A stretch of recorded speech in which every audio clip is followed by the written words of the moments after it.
उपस्थित हुई हूँ पाठ 4 शीर्षक सयानी चिड़िया।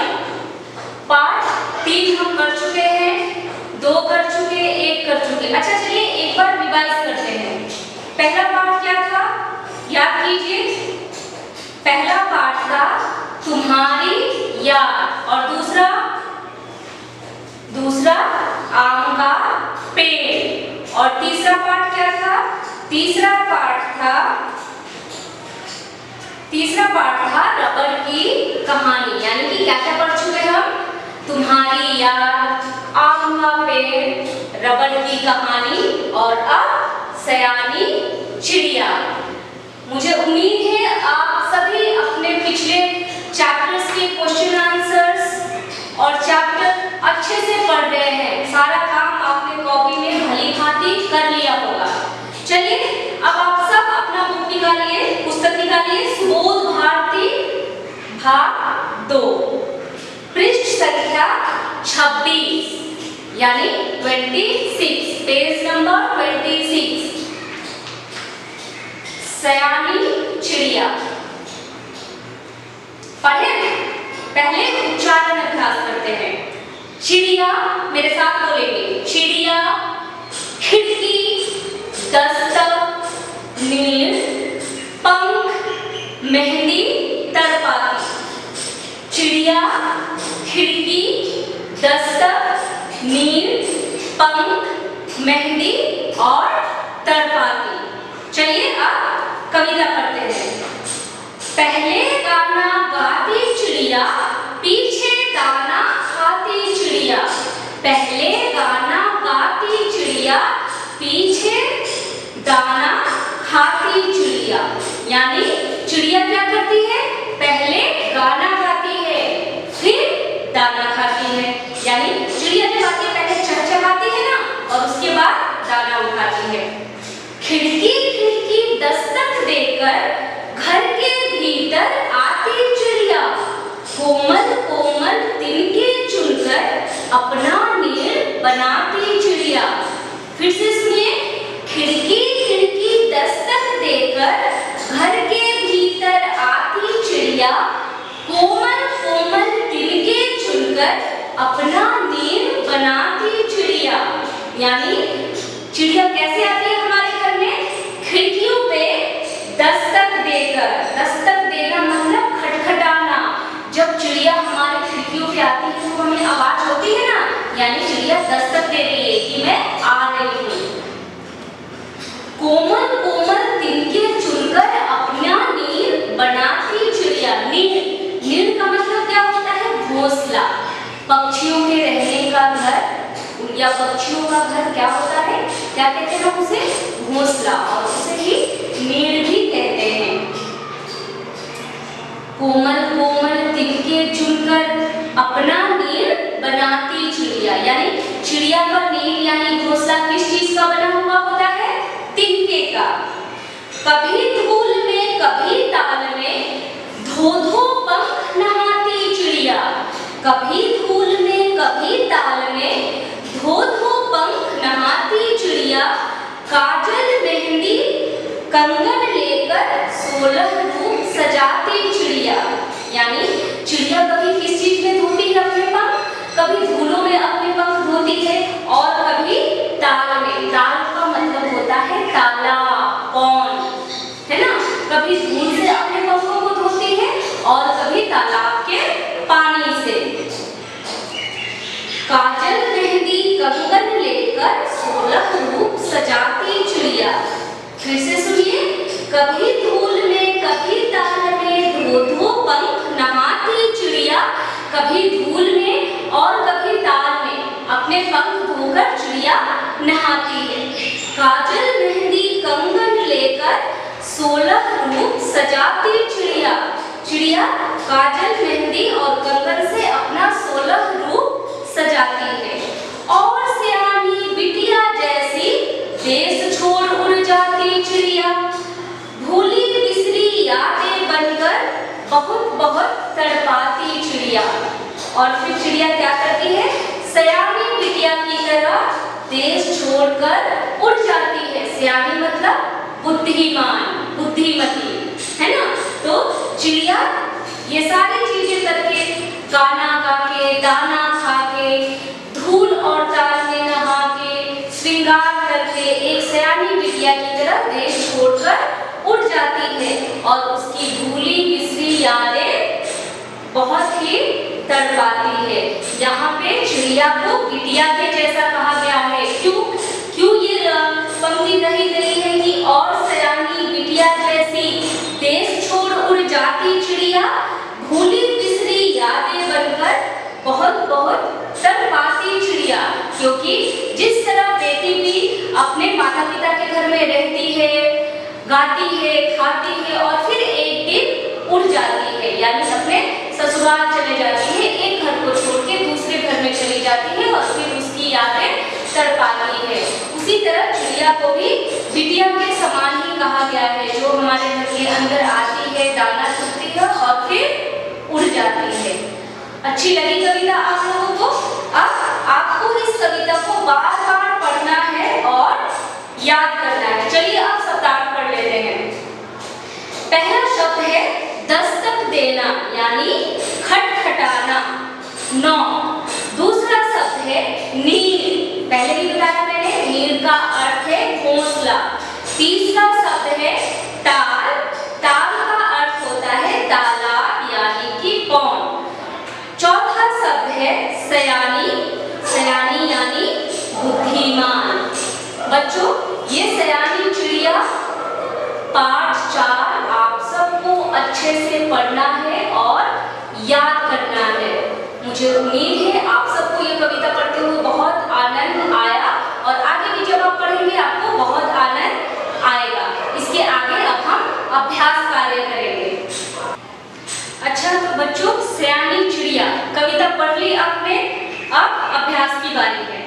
तो आप सभी पेज नंबर यानी कि पृष्ठ संख्या 27 निकालेंगे, 27। मौखिक प्रश्न, यहाँ पे मैंने प्रश्न नहीं लिखे हैं, याद रखना है प्रश्न आपको अपनी पुस्तक से लिखने हैं।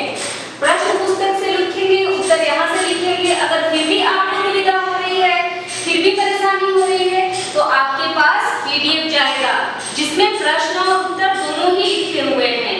लेकिन किसी भी हाल में आपका काम आपकी कॉपी पे कंप्लीट जरूर होना चाहिए, चाहे आप यहाँ से करें या PDF से करें। पहला प्रश्न है मौखिक का, चिड़िया दाना खाने से पहले क्या काम करती है? उत्तर है चिड़िया दाना खाने से पहले गीत गाती है। चिड़िया दाना खाने से पहले क्या काम करती है? चिड़िया दाना खाने से पहले गीत गाती है। दूसरा प्रश्न है चिड़िया धूल से पंखों को क्यों धोती है?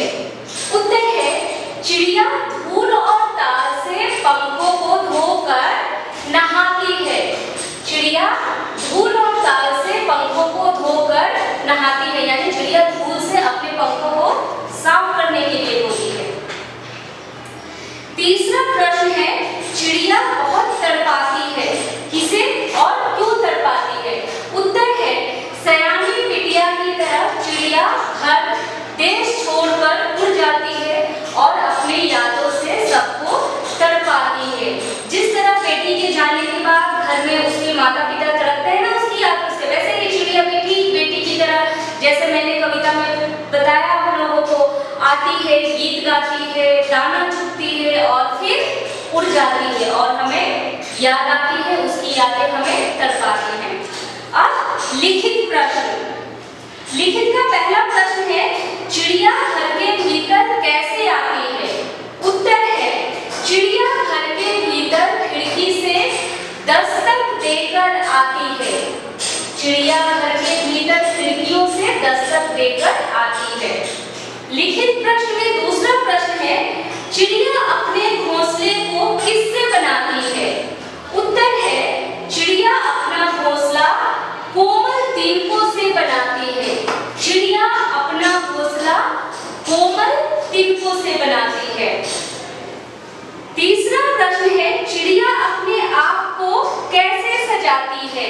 उत्तर है काजल, मेहंदी, कंगन लेकर चिड़िया अपना रूप सजाती है।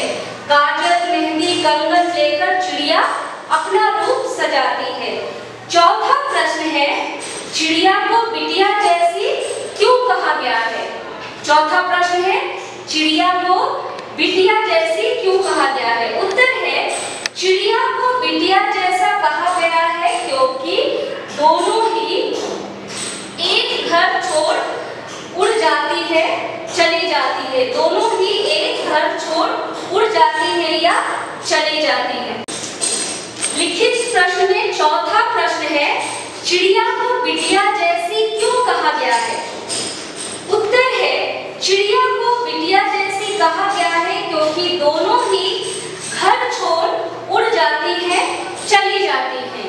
चिड़िया भी घर छोड़ के उड़ जाती है, वो घर में नहीं रहती, एक जगह नहीं रहती, और बिटिया भी एक घर में नहीं रहती, उसे एक घर छोड़कर दूसरे घर जाना पड़ता है, इसलिए चिड़िया को बिटिया जैसी कहा गया है।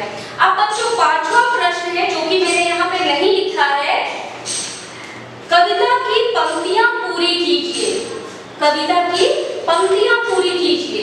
यहाँ पे आपको कविता पढ़ना है और कविता की जैसे कभी धूल में इसके आगे की पंक्तियां क्या है आपको खुद लिखनी है, यह आपका होमवर्क है या गृह कार्य है। प्रश्न 4 तक लिखने के बाद प्रश्न 5 आपका गृह कार्य है। मुझे उम्मीद है आप सब करेंगे क्योंकि यह बहुत ही आसान है। कविता देखकर पंक्तियां पूरी करनी है। अब पृष्ठ संख्या 28, भाषा की बात। पहला प्रश्न है, विलोम शब्द लिखिए। जैसा कि मैंने पहले ही बताया है, विलोम शब्द का अर्थ होता है या मतलब होता है उल्टे अर्थ वाले शब्द। तो यहाँ पे जो शब्द दिए गए हैं उनके विलोम शब्द लिखने से। पहला शब्द है पहले, विलोम शब्द होगा बाद में। दूसरा शब्द है कोमल, विलोम शब्द कठोर। तीसरा शब्द है अपना, विलोम शब्द पराया। चौथा शब्द है छोड़ना, विलोम शब्द पकड़ना। पांचवा शब्द है बनाना, विलोम शब्द होगा बिगाड़ना। उठना का विलोम शब्द है बैठाना। बच्चों प्रश्न 2 में अ वर्ण वाले शब्द कविता में से चुनकर लिखना है। प्रश्न है अ वर्ण वाले शब्द कविता में से चुनकर लिखिए। यहाँ पे मैंने कुछ उत्तर लिखे हैं, आप चाहे तो और भी शब्द चुनकर लिख सकते हैं जिसमें अ वर्ण हो, जैसे नीर, खिड़की, चिड़िया इत्यादि।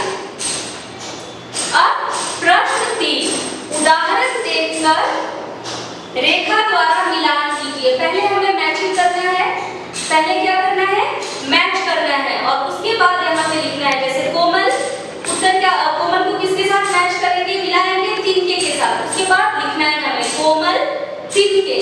सयानी बिटिया, सयानी बिटिया, यहाँ पे लिखा है मैंने कोमल तिनके। पहले कोमल को तिनके के साथ मैच करेंगे और फिर इस तरह से लिखेंगे कोमल तिनके, सयानी बिटिया, भूली बिसरी यादें, अपना नीर, 16 रूप। बिल्कुल पहले मैच करना है और उसके बाद शब्दों को एक साथ करके लिखना है। अब इसी का एक दूसरा रूप भी है, तिनके कैसे हैं। मुझे उम्मीद है ये आप लोगों को लिखवाने की जरूरत नहीं है। तो तिनके कैसे हैं, कोमल। बिटिया कैसी है, सयानी। यादें कैसी हैं, भूली बिसरी। नींद किसका है, नींद किसका है, तिनके का। रूप कितने हैं, 16। अब हम अगले पृष्ठ की ओर बढ़ेंगे, पेज 29, प्रश्न 4। तो अब हम बढ़ते हैं प्रश्न 4 की तरफ। प्रश्न है, अलग अलग रंगों की रेखा खींचकर पक्षियों का उनकी बोली से मिलान कीजिए। अलग अलग रंगों की रेखा खींचकर पक्षियों का उनकी बोली से मिलान कीजिए। कबूतर, तोता, कौवा, कोयल, यहाँ पे उनकी बोलियां दी गई हैं जिन्हें आपको मैच करना है, लेकिन अलग अलग रंग की पेंसिल से, यानी कि कलर पेंसिल से आपको मैचिंग करना है अलग अलग रंगों से। यहाँ पे मैंने सबकी बोलियों का उत्तर लिख दिया है, जैसे गुटरगू, तोता, टें टें, कौवा, कां कां, कोयल, कुहू कुहू, चिड़िया, चीं चीं। ये उत्तर देख के आप यहाँ पे अलग अलग रंगों की पेंसिल से मैच कर सकते हैं या फिर उत्तर के नीचे इसे याद रख सकते हैं। बच्चों, मुझे उम्मीद है आप सबको ये चिड़िया की कविता बहुत अच्छी लगी। सयानी चिड़िया आप लोगों ने पढ़ा और आप सब याद भी करेंगे। और जो भी हम अभ्यास कार्य कर रहे हैं वह सिर्फ पीडीएफ और इस बोर्ड तक सीमित नहीं रहेगा, वह आपकी कॉपी में भी होगा। मुझे आप सबसे उम्मीद है जब भी आप स्कूल आएंगे आपका पूरा काम कंप्लीट होगा। अंत में बस मैं इतना कहना चाहूंगी, घर में रहिए, स्वस्थ और सुरक्षित रहिए। धन्यवाद।